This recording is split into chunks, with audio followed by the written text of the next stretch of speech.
The traditional Welsh costume is a costume worn by rural women in Wales. It was identified as being different from that worn by the rural women of England by many of the English visitors who toured Wales during the late 18th and early 19th centuries.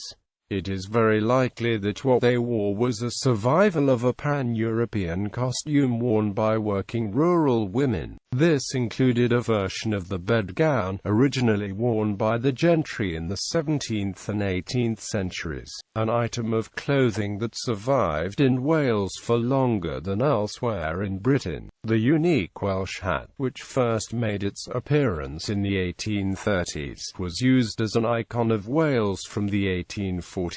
It is likely that the Welsh costume began as a rural costume and became recognized as a traditional costume by the wives and daughters of the better-off farmers, who wore it for special occasions and when going to market to sell the produce. For the 1880s, when the traditional costume had gone out of general use, selected elements of it became adopted as a national costume. From then on it was worn by women at events such as royal visits, by choirs, at church and chapel, for photographs and occasionally at Wales.It. It was first worn by girls as a celebration on St. David's Day just before the First World War. The costume is now recognized as the national dress of Wales. History. Very little evidence for traditional Welsh costume survives before about 1770, when the first tourists came to Wales and recorded in words and pictures the costumes worn by women in Wales.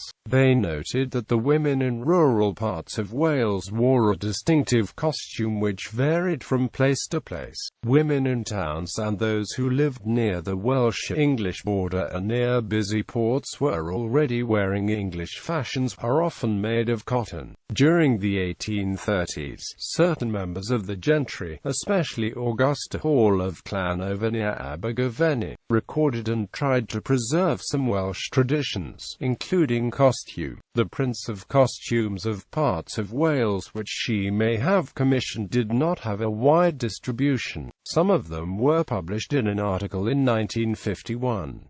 This was the first time that they were published since the 1830s. Her apparent influence on Welsh costume was greatly exaggerated following the publication in 1963 of an article on Welsh peasant costume, and this caused the general misapprehension that she was responsible for either inventing or preserving traditional Welsh costume. From then on, many writers assumed that she had a great influence on the wearing of Welsh costume by rural women throughout Wales during the 19th century, which, it was supposed, led to the creation of a national costume, but there is very little evidence for this.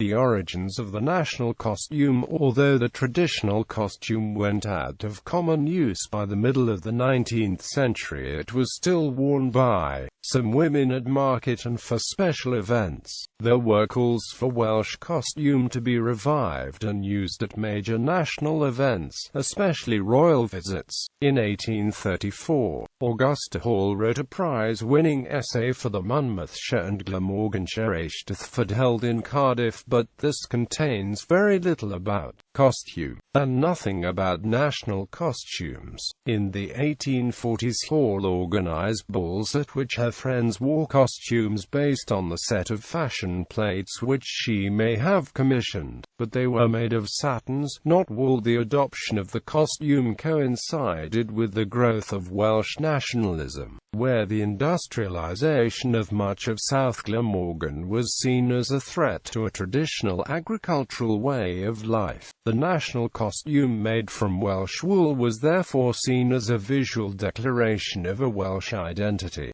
During an 1881 visit by the Prince of Wales to Swansea, the Welsh costume was worn by a number of young women, including members of a choir. For the 1880s, both old and modern versions of the costume were worn by performers at concerts and Wales.It, by stallholders at fundraising events and for royal visits. The numbers of women who wore Welsh costume in this way was always small, but its use was remarkable enough to mention in reports of such events. Some of those who wore it may have been the younger members of the new middle-class families who could afford the money to buy the costumes and the time to attend such events. Although there was only a little encouragement to wear costumes at these events, those few who did were often spoken of with pride. For some, wearing Welsh costume after the 1880s was an attempt to maintain tradition. For others it was to do with Welsh identity and nationality, and possibly an attempt to distinguish themselves from incomers both in what they sold at market and the fact that many of them probably spoke Welsh. For a few it was to do with marketing traditional businesses, especially weaving. There is little evidence to support the suggestion that the Welsh costume was worn just to please visitors, but it's possible that this happened. The young women who adopted the costume for special events from the 1880s were seen as the spirit of the new Wales, and the costume became associated with success,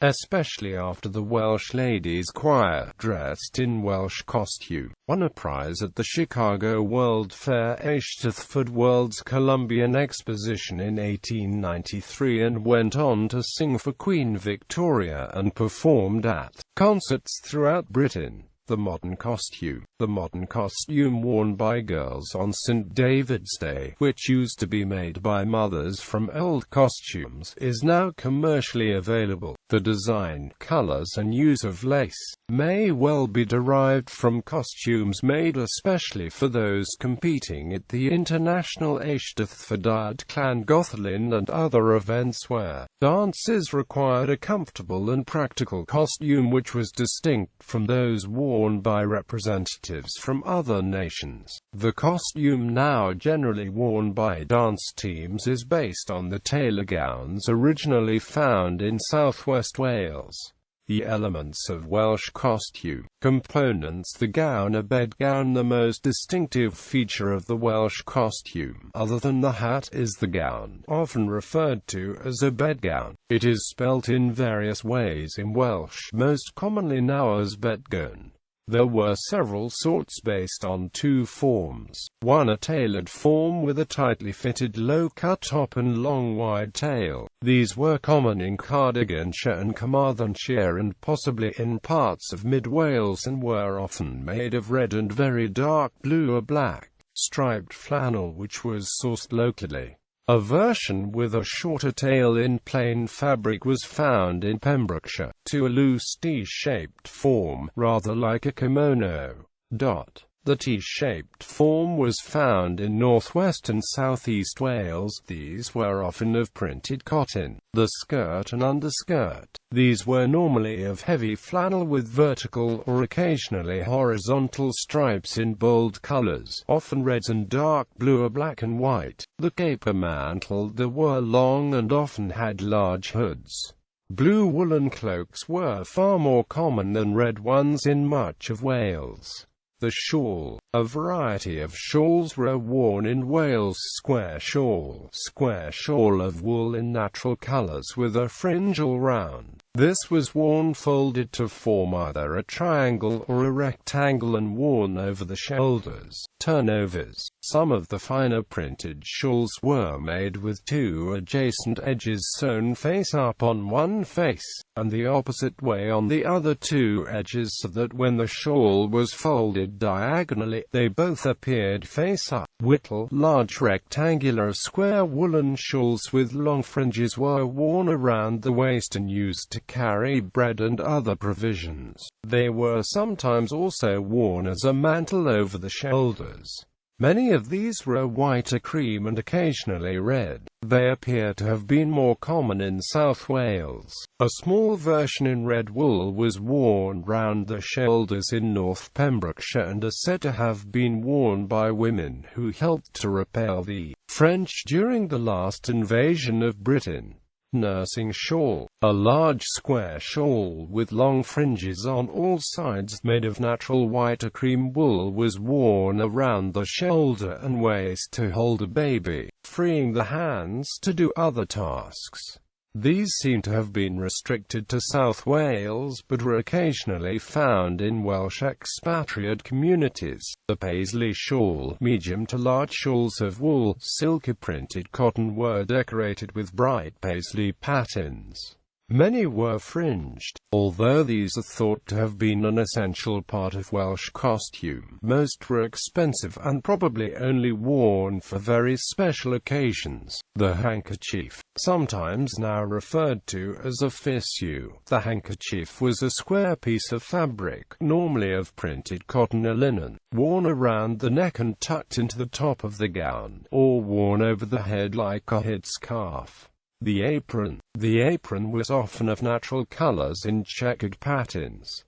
Many women spent a lot of time knitting stockings, but most were sold for export. Before about 1850, many rural women walked barefoot to and from market, or wore footless stockings.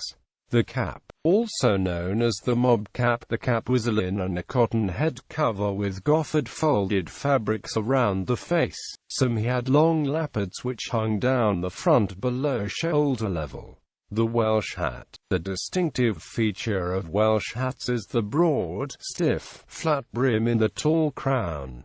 There were two main shapes of crown. Those with drum-shaped crowns were worn in northwest Wales, and those with slightly tapering crowns were found in the rest of Wales. They were probably originally made of felt, but most surviving examples are of silk plush on a stiffened bichrome base. A third type of hat, known as the cockle hat, was worn in the Swansea area. Men's costume in Wales. The costume worn by men and boys in Wales was rarely illustrated or described because it was very similar to that worn by men in England. It consisted of a waistcoat, a jacket often of blue or grey wool, a neckerchief, a pair of breeches, woolen stockings and a black felt hat, either like a bowler or one with a low, drum-shaped crown with a broad floppy brim. Gentry costume in Wales. Most gentry would have worn the latest fashions which they bought either via agents from Paris and London or from a local tailors who read the articles on the latest fashions which most newspapers published. Evidence. Written descriptions. Over 40,000 words of descriptions of Welsh costumes were written during the 18th and 19th centuries, mostly by English middle-aged, middle-class men. But with a few exceptions, the descriptions by women tend to be lengthy and detailed and probably reliable. There are few descriptions in Welsh by Welsh people in English. Almost no records of what the women who wore the traditional costumes thought about them have been found. Much of what was written about Welsh costume was influenced by the observer's preconceptions. Many of the visitors to Wales at the end of the 18th century came in search of the picturesque and of Eden or Arcadia, and this may have coloured what they recorded. They were often delighted to find that many of the women they saw were healthy, happy and pretty, and wore a costume which was distinct from that of English maids. Pictures and photographs. There are about 700 images dated 1770 to 1900 in which Welsh costume is clearly depicted, and there are a similar number of early 20th century photographs, mostly postcards, some based on earlier photographs while others were comic. Many of these images of Welsh costume were marketed as souvenirs of Wales, and they helped to preserve the concept that there was something unique about Welsh costume. Most of the photographs were staged by the photographers, and the women often wore their own old costumes or borrowed a set from the photographer. Surviving costume. There are few surviving Welsh costumes in museums and private collections. Most of them are stored in the St Fagans National History Museum near Cardiff and the Ceredigion Museum in Aberystwyth. They are very difficult to date, and the source of the original fabrics is often unknown. Dolls. About 19th century dolls dressed in Welsh costume are known. Many have genuine Welsh costume fabrics which may be the oldest surviving fabrics of the kind. Almost every female member of the royal family since Princess Victoria's visit in 1832 was given a doll dressed in Welsh costume when they visited Wales. This shows that even at this early date, the Welsh costume was considered something special and was being marketed along with costume prints. Gallery.